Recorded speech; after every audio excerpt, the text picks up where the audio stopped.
안녕하십니까. 더불어민주당 대변인 황정아입니다. 첫 번째 브리핑 시작하겠습니다. 일본과 극우 세력에만 기대는 윤석열 대통령은 대한민국 대통령이기를 거부합니까? 독도는 한국 땅 아니다.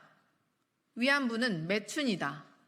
라는 뉴라이트들을 중용해 밀정들이 판치는 나라를 만든 윤석열 대통령의 광복절 경축사는 역시나였습니다.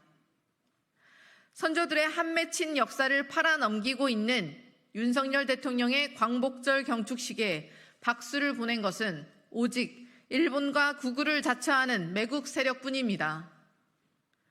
일본의 과거사를 입에 담지도 않은 대통령의 경축사에 일본 언론마저 이례적이라며 박수갈채를 보냈습니다. 공영방송인 KBS는 광복절에 일본의 기미가요를 방송했습니다. 100번을 생각해도 제정신으로는 버릴 수 없는 망동입니다.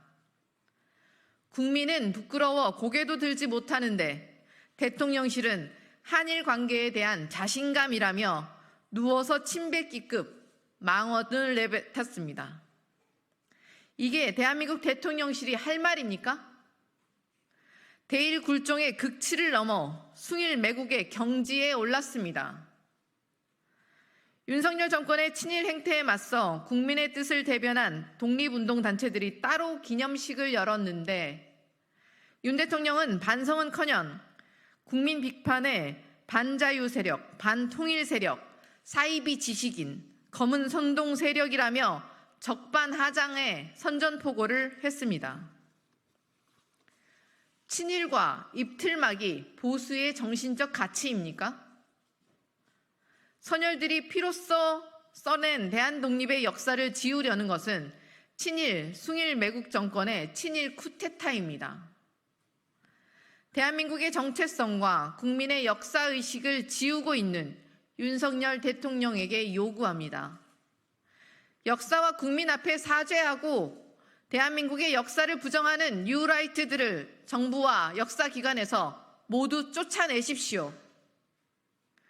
더불어민주당은 윤석열 정권의 친일 역사 쿠데타를 국민과 함께 막아내고 선열들이 지켜온 독립의 혼을 지키겠습니다. 두 번째 브리핑 시작하겠습니다. 윤석열 대통령은 나라와 국민은 가난해지고 초부자들만 배불리는 특권의 나라를 꿈꿉니까? 상속세 부담이 지나치게 높다는 이유로 최고 세율을 줄이겠다는 윤석열 정부의 말과 달리 상속재산 상위 1% 계층의 실제 상속세 부담은 10%대에 불과한 것으로 드러났습니다. 윤 정부의 상속세 감세 혜택이 상위 0.03% 초부자 계층에 집중될 것이라는 분석도 나왔습니다.